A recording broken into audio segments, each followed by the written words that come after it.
Hello friends, welcome back to my channel. Friends, मैं प्रसून कुमार आज आपके सामने डिस्कस करने जा रहा हूं एक बहुत ही इंपॉर्टेंट थ्योरम। ये थ्योरम बिलोंग करता है आपके यानी 10th क्लास के फर्स्ट चैप्टर रियल नंबर से। फ्रेंड्स, ये थ्योरम इतना इंपॉर्टेंट है कि इसका इस्तेमाल हम आगे भी कई सारे थ्योरम्स को प्रूव करने के लिए करेंगे और इसके अलावा कई क्वेश्चंस को भी सॉल्व करने में इसका इस्तेमाल होगा। तो आइए देखते हैं कि इस थ्योरम का स्टेटमेंट क्या है। फर्स्ट ऑफ ऑल, ये कहा गया हुआ इसमें स्टेटमेंट के रूप में कि if A is a positive integer and a prime number p divides a square, then p will divide a also।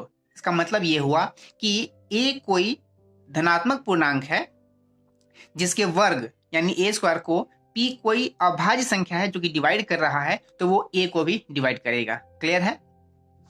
आइए देखते हैं क्या कहा गया हुआ, इसको हम प्रूफ कैसे करते हैं।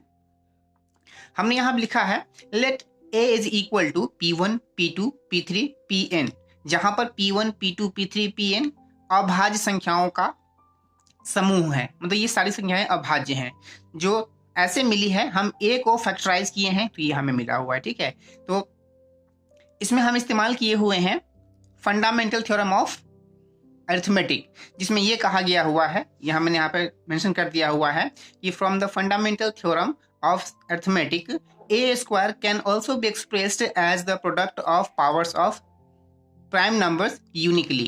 uniquely का मतलब है कि एक ही तरीका होगा जिसको हम एक्सप्रेस कर सकते हैं। उस तरीके में जो ऑर्डर है, मतलब P1, P2, P3 का जो ऑर्डर है, इसको हम चेंज कर सकते हैं। यानी P1, P2, P3 को हम P3, P4, P1 इस तरह से लिख सकते हैं। बस ऑर्डर होगा, क्योंकि मल्टीप्लिकेशन के टर्म्स में ऑर्डर मैटर नहीं करता है। 2 इंटू 3 = 6 होता है एंड 3 इंटू 2 = भी 6 ही होता है। तो ऑर्डर को छोड़ करके बाकी ये यूनिक रूप में होगा। ठीक है, तो हमने यहाँ पे लिखा है कि जिसमें एज्यूम करा हुआ है, इसको हमने दोनों तरफ स्क्वायर कर लिया है। अब दोनों तरफ स्क्वायर करते हैं तो हमें मिलता है a square is equal to P1 square, P2 square, P3 square, Pn square. ये इक्वेशन फर्स्ट हमने एज्यूम कर लिया है। इसको हमने पहले से हाईलाइट कर रखा हुआ है ताकि आपको समझने में आसानी हो। हम यहाँ देख रहे हैं कि P डिवाइड कर रहा है a स्क्वायर को, जैसा कि स्टेटमेंट में दिया गया हुआ है हमको। तो P also divide P1 square, P2 square, P3 square, Pn square. Reason यहाँ पे लिखा हुआ है कि a स्क्वायर जो है वो P1 square, P2 square, P3 square, Pn square के इक्वल में है। तो जो चीज इसको डिवाइड करेगा वो इसको भी डिवाइड करेगा। तो चूंकि डिवाइड कर रहा है P1 square, P2 square, P3 square को, इसका मतलब ये हुआ कि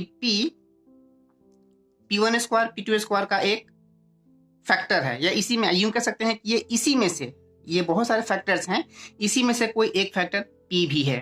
क्लियर है? जब P उसी फैक्टर में से एक फैक्टर है तो P A का भी एक फैक्टर होगा, और अगर P A का एक फैक्टर है तो ऑब्वियस सी बात है कि P A को डिवाइड करेगा, क्योंकि हर एक नंबर अपने फैक्टर से तो डिविजिबल होता ही है। तो इस तरह से हमने ये प्रूफ करा कि अगर कोई संख्या, कोई अभाज्य संख्या अगर किसी कंपोजिट नंबर के स्क्वायर को डिवाइड कर रहा है तो वो उस नंबर को भी डिवाइड करेगा। तो इस तरह से ये प्रूफ हुआ। इसमें यही प्रूफ करना था आपको। क्लियर है?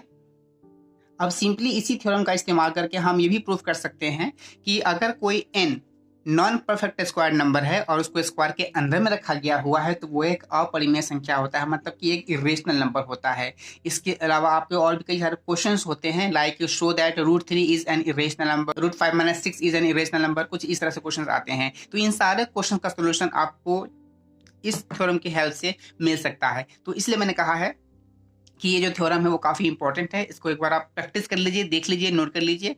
1 से 2 बार ट्राई करेंगे, ये आपको आसान लगना शुरू हो जाएगा। आई होप कि ये वीडियो आपको समझ में आया होगा।